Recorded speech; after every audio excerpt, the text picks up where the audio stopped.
president, akaambiwa ndakunyorosha kidogo, ushike laini maneno. Anyway, let's move on to a different headline.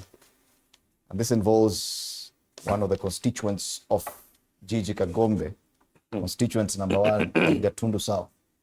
And Uhuru versus Ruto season 2, that's a headline on the front page of the Daily Nation. There was a similar headline yesterday and the day before, coming from some comments that the former president made, which attracted a response from President William Ruto as well. So they say this is Gen Z tiff. The recent rapprochement between President William Ruto and his predecessor Uhuru Kenyatta has taken a new twist after a public exchange of words cast doubts on their supposed truce, even as the former head of state's Jubilee Party ruled out rumors of a political deal. The story is on pages 4 and 7 of the Daily Nation. But Bwana Kagombe, we saw President William Ruto come to Ishaweri. We saw the two gentlemen sit down together. After that, we saw some 3 members being co-opted into President William Ruto's cabinet, and it was generally understood that these were nominees or that may have come from the former president. And by that time, people imagined that everything between the two men was okay.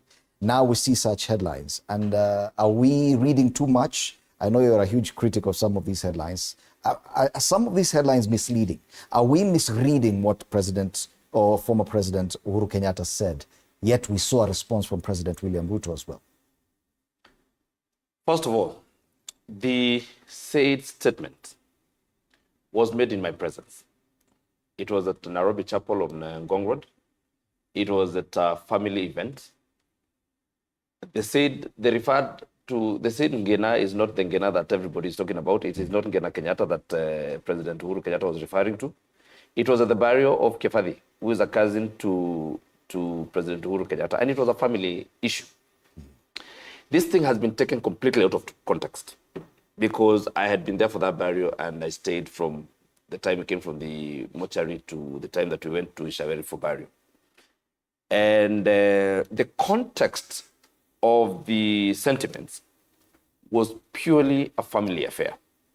The Gen Z he talked about is the daughter of the deceased, who was Ngina Kibathi. Just happens to share a name with Ngina. Yeah, just Ngina. There are many Nginas in that family. And therefore, it was completely out of context. I was shocked to see. Actually, I remember a colleague member of parliament called me, because I had told him that I'm at that burial.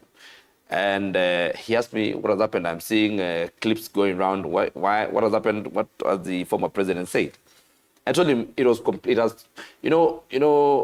have the ability and the culture of misquoting people, because once something is taken out of context, and it is you've seen it all the time. I was the other day, I saw a clip of apparently Kalonzo Musyoka joining the Ruto government. You remember? Mm-hmm. Yet it was a clip that had been for Kalonzo Musyoka joining Uhuru's government almost 10 years ago.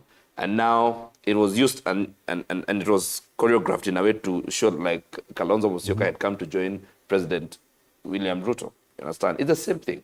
It has been completely taken out of context. And I think by the time the president, I have actually not listened to what the President Ruto said in response, what has been said to be a public outburst or public sentiment against or towards Uhuru Kenyatta. I haven't listened to it. But even if there was such a thing, even he may have taken this out of context. And therefore, the issue of the truce, or the issue of, the peace that we had seen between the two of them and the visit to Ishaweri, if you ask me, and that spirit is still in former President Uhuru's mind, and I think nothing has changed. But I think we know ourselves as Kenyans. We know what we like, and it's always news when a man bites a dog, and never news when a dog bites a man.